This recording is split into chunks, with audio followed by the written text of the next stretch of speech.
El archivo nos muestra evidencias, pruebas de toda esa red delictiva.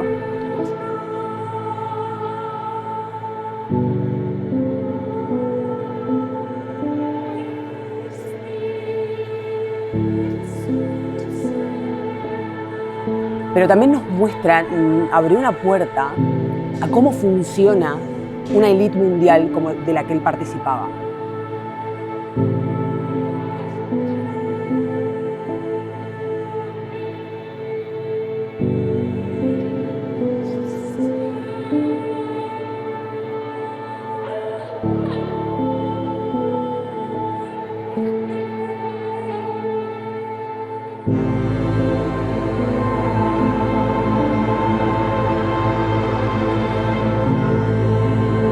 Podemos dar constancia de que la Argentina o argentinos aparecen mencionados por lo menos 711 veces en los documentos que fueron desclasificados. A la gente le sorprenden porque nos muestran el nivel de, no solamente negocio, sino de planificaciones de tomar control del curso de la historia que se hacían en lo más alto del poder actual, del que Epstein formaba parte. Un ejemplo sucedió en Buenos Aires. Epstein tuvo, según los archivos y según los documentos clasificados que le enviaban a él, a través de una empresa en la que era inversor, intenciones de generar vigilancia en Buenos Aires.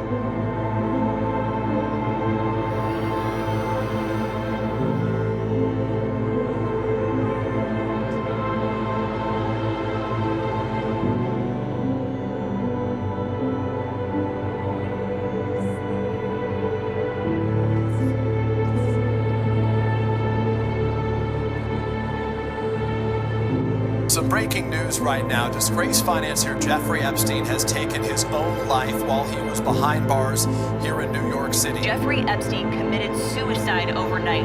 ABC News reporting he was found dead in his lower Manhattan jail cell. He was the disgraced millionaire who was facing federal sex trafficking charges. He was set to stand trial next year for allegedly abusing dozens of minor girls in New York and Florida. Big news this morning.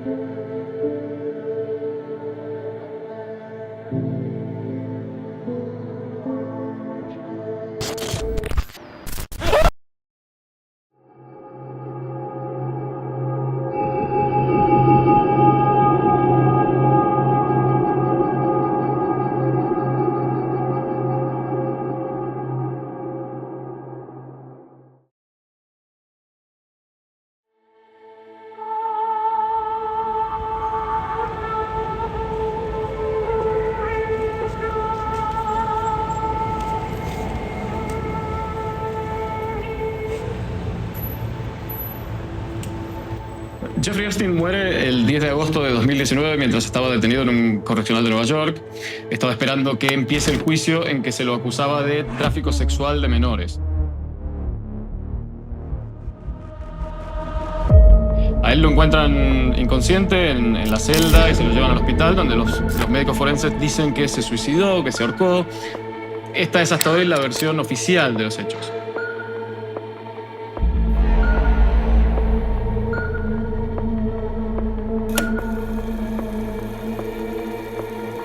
Lo que pasa es que hay varias irregularidades que desde el minuto uno hacen que mucha gente sospeche que había pasado algo más y que hace que el caso explote mucho más en los medios.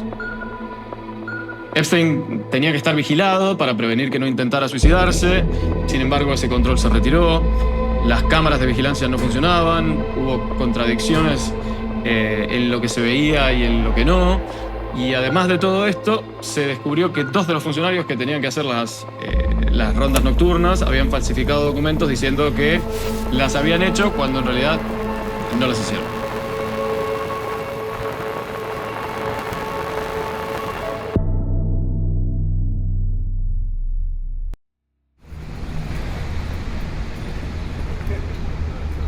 Esta publicación de archivos, la última que sucedió en Estados Unidos por parte del Departamento de Justicia del gobierno, sucedió en realidad porque hay una ley en este momento que está obligando a los organismos públicos a dar a conocer la evidencia que se juntó sobre Epstein en todos estos años de investigación.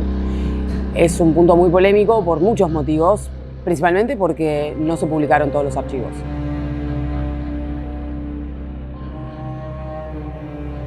Esto es un hecho y es algo que está investigando también la prensa estadounidense. Hay algunos representantes, digamos, del Congreso estadounidense que están planteando que eventualmente se van a hacer públicos el resto de los documentos, pero no lo sabemos. El gobierno estadounidense, el gobierno de Trump, dice que hasta acá han llegado, que no hay nada más para mostrar y que esto debería darle cierto cierre a una historia, a la población, pero la realidad es que la gente no está de acuerdo con eso y eso es muy evidente.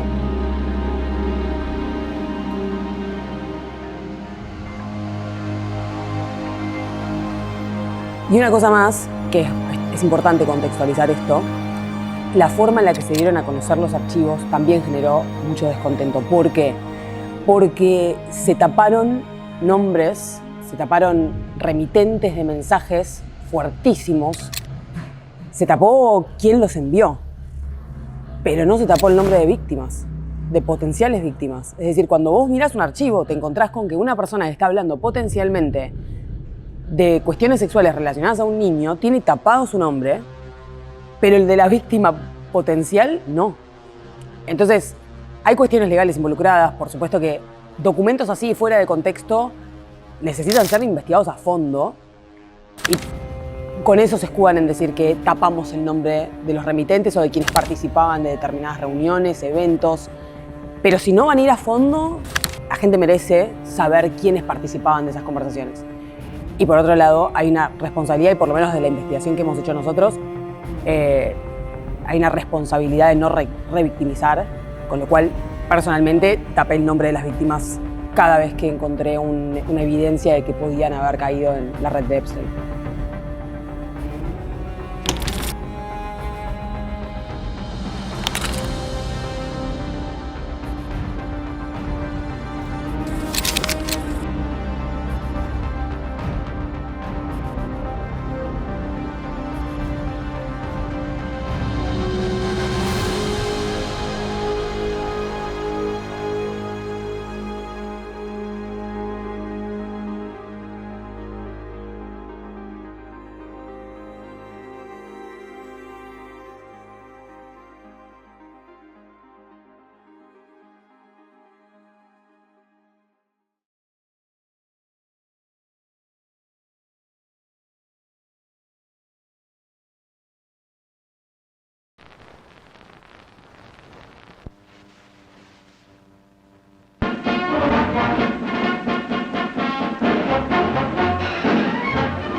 Across the river, the city of friendly people sometimes called Dodgerville. 3 great bridges span the East River, linking the borough of Brooklyn with downtown Manhattan. Jeffrey Epstein nace en Brooklyn, en Nueva York, en los años 50, en una familia de clase media baja.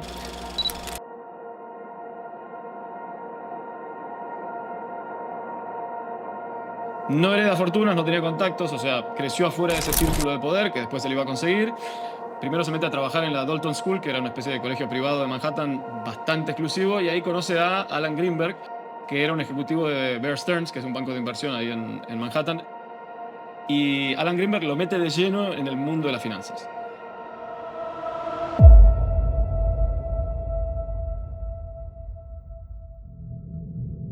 A Epstein le va tan bien y es tan bueno para rodearse de la gente más influyente de Nueva York que en los 80 funda su propia empresa y empieza a gestionar la finanza de todos los millonarios de la ciudad.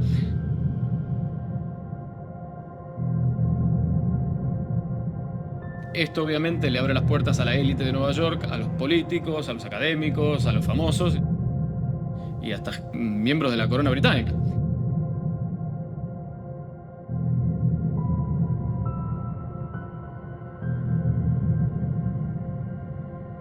Nunca hubo mucha claridad sobre exactamente qué hacía Epstein.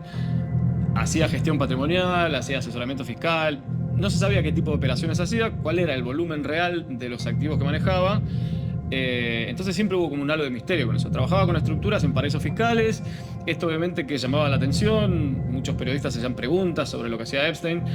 Parecía más un tipo que hacía un rol de intermediario social y financiero. Con respecto a la fortuna que el tipo llegó a acumular, se cree que fue alrededor de $500 millones, pero nunca hubo un relato transparente sobre lo que hacía su empresa. Y así todo, nunca se probó de forma clara que la fortuna que tenía fuera por actividades ilícitas.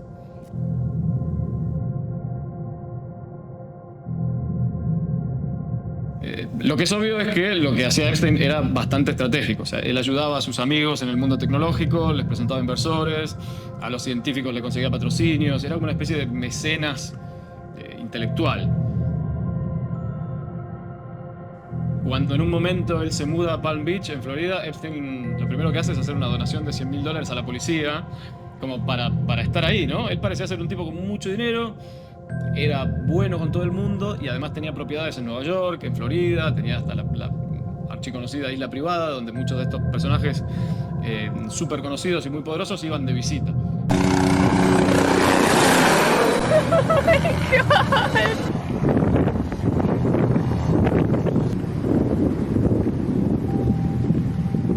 En estos círculos la percepción es todo. Si alguien ve que otros poderosos confían en él, entonces generalmente asume que el tipo es parte legítima de ese círculo exclusivo.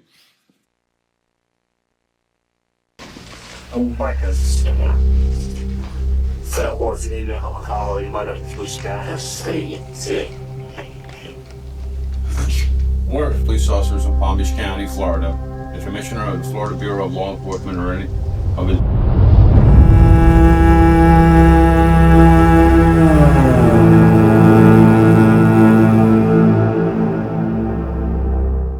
El primer escándalo de Jeffrey Epstein es en 2005, cuando se empieza a sospechar de que él abusa sexualmente de chicas menores de edad.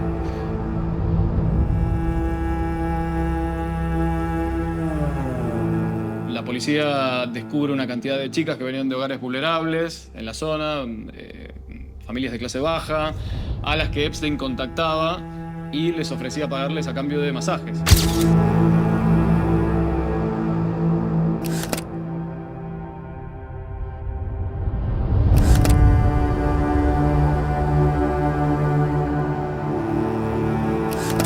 Claro, después cuando ellas llegaban y estaban en su casa, ahí aparecía el abuso. También hubo mucha manipulación psicológica, era todo como muy enfermizo y además había una estructura para todo esto que era muy metódica, muy logística, había mucha logística, por supuesto con la ayuda de la que en ese momento era su pareja, que era Ghislaine Maxwell.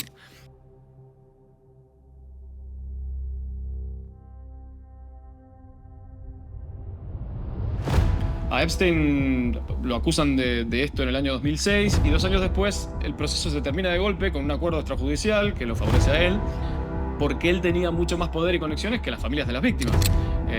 Él incluso queda registrado como delincuente sexual, pero su círculo de gente poderosa sigue intacto. Hubo un acuerdo para no ir a juicio en el que Epstein se declara culpable de cargos menores, o sea, a nivel estatal, todo manejado y negociado en las altas esferas del poder, que al final pareció demostrar que si uno tenía mucha plata y buenos contactos, al final también puede hacer que el sistema lo beneficie.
Uno de los temas que más impacto tuvo en el país, obviamente, fue la cuestión del Papa Francisco. ¿Qué sucedió? Bueno, dentro de lo desclasificado aparecieron mensajes entre Epstein y Steve Bannon, que ahora te cuento quién es, en los que hablan directamente de financiar a grupos católicos, ultracatólicos, para derribar al Papa Francisco. Dicen literalmente, derribémoslo, ¿no?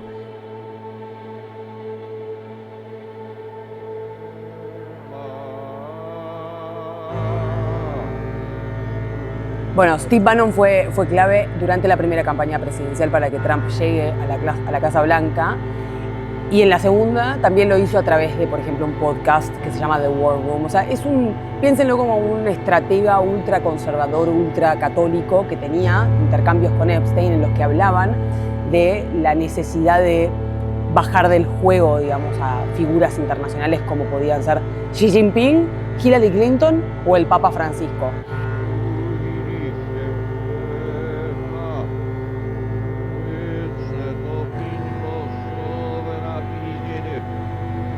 No son los únicos mensajes en donde se habla de cierta molestia con Francisco y su papado.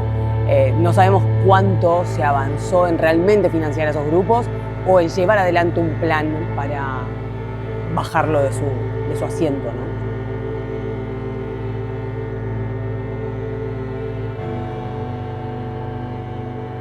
El archivo, como les decía, no es tan fácil de navegar, pero podemos dar constancia de que la Argentina o argentinos aparecen mencionados por lo menos 711 veces en los documentos que fueron desclasificados.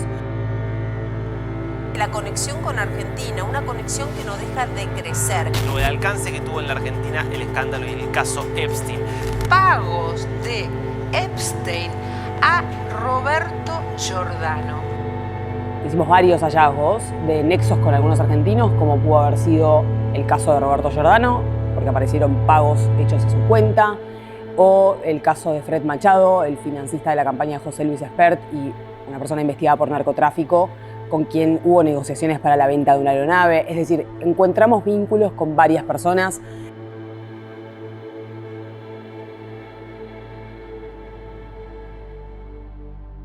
El archivo nos muestra evidencias, pruebas de toda esa red delictiva, pero también nos muestra, abre una puerta a cómo funciona una élite mundial como de la que él participaba.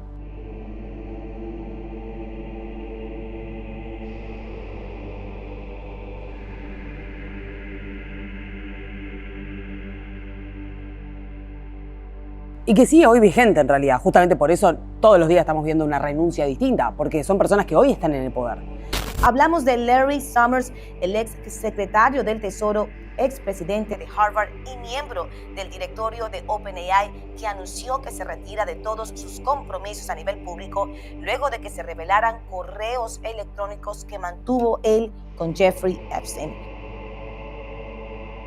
Su CEO, el presidente y director general del Foro Económico Mundial, Borch Brende, anunciaba su dimisión. La medida se produce unas semanas después de que el foro iniciara una investigación independiente sobre su conexión con Jeffrey Epstein. El príncipe Andrés de Inglaterra ha anunciado este viernes que renuncia a sus títulos, entre ellos el de Duque de York, en medio de sus acusaciones con el delincuente sexual convicto Jeffrey Epstein. A la gente le sorprenden porque nos muestran el nivel de, no solamente negocios, sino de planificaciones de tomar control del curso de la historia que se hacían en lo más alto del poder actual, del que Epstein formaba parte.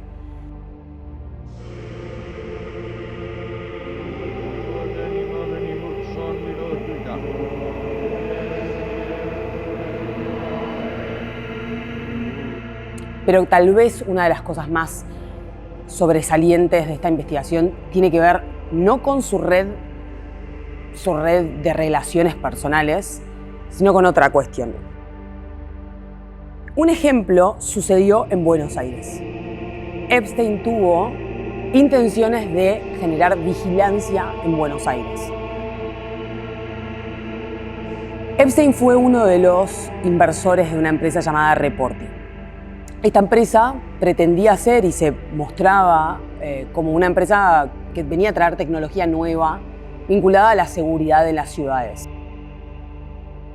De hecho, formaba parte como de una red más grande de compañías que tenían como intención un proyecto que se llamaba Ciudades Seguras, o sea, desarrollar la tecnología en distintas capitales para teóricamente mejorar la vida de los ciudadanos. Pero, según los documentos que investigamos, eso no era así. no era la intención principal de esta empresa. Esta en particular, digamos, dentro del grupo de empresas que lo hacían, Reporti, en la que invertía Epstein, había desarrollado una aplicación. La idea era que vos te la bajas a tu teléfono y a través de ahí reportes incidentes, accidentes, emergencias, incluso que puedas grabar y enviárselo a las autoridades gubernamentales. ¿Cómo querían que te la bajes? Bueno, los archivos lo dicen textualmente. La idea era que los gobiernos, ellos hacer tratos con los gobiernos y que los gobiernos te obliguen a bajártela. Investigando justamente toda esta documentación y los informes clasificados que eran enviados como secreto a Jeffrey Epstein, vemos que en realidad la intención era otra. Por ejemplo, se le planteaba a las personas que iban a hacer que esta aplicación y que la central de seguridad iba a hacer un chequeo de dónde estaba este usuario 2 veces por día. Pero en los documentos dice textualmente que planeaban monitorearlo a las 24 horas. Otra intención era generar mapas de microlocalizar a las personas, pero además generar mapas de interiores. Esto estamos hablando de 2014. No era normal en ese momento, no existía todavía, salvo tal vez para uso militar. ¿Qué significa esto? Bueno, saber en este edificio en donde estamos, saber dónde está la escalera, saber dónde está cobranzas, saber dónde está tal estudio y saber dónde estás vos. Para eso, ellos dicen, necesitamos hacer sociedad. Necesitamos hablar con otras empresas que estén haciendo esto mismo. Y hablan con una empresa que se llama The Mer Group.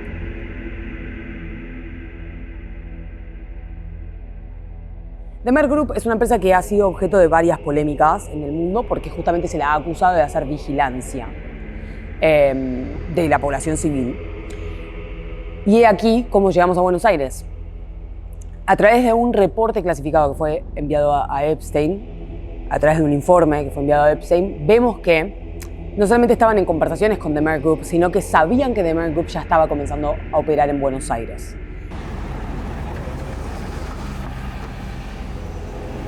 Entonces, dicen textualmente los documentos que su idea era venderle a los gobiernos que a través de esto los ciudadanos iban a filmar lo que esté sucediendo y en vez de subirlo a redes sociales, ese video le iba a quedar a las autoridades. De hecho, dicen, no le vamos a permitir a los ciudadanos quedarse con esos videos. ¿Para qué? Para que los gobiernos puedan controlar la masa social, incipiente masa social virtual. ¿No sabemos si sucedió algo? Sí, en parte sí, pero no lo sabemos a partir del gobierno argentino. ¿Cómo confirmamos que Mer Group realmente operó en la Argentina?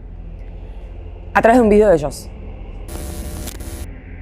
Gracias al proyecto Buenos Aires Ciudad Segura, implementado por el Gobierno Nacional a través del Ministerio de Seguridad de la Nación, Buenos Aires se suma a las ciudades más desarrolladas del mundo en materia de sistemas de seguridad pública y la Policía Federal se convierte en una de las más avanzadas de Latinoamérica.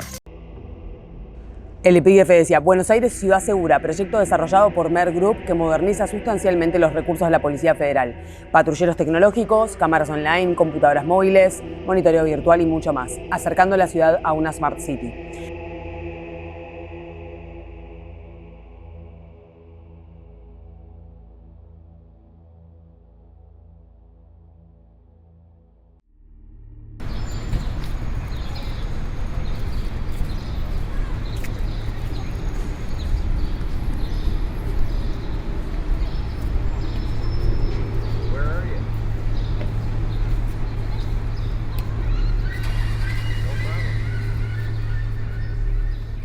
También hay mucha desinformación. En el caso de Epstein, empiezan a aparecer fotos falsas de famosos con Epstein, al punto que casi se termina convirtiendo en un meme, ¿no? Listas falsas de contactos que él supuestamente tenía, o incluso sobre la muerte de Epstein también. Recientemente se ha hecho ultra viral la aparición de este personaje. Good morning, it's Palm Beach Pete, back in his native New York.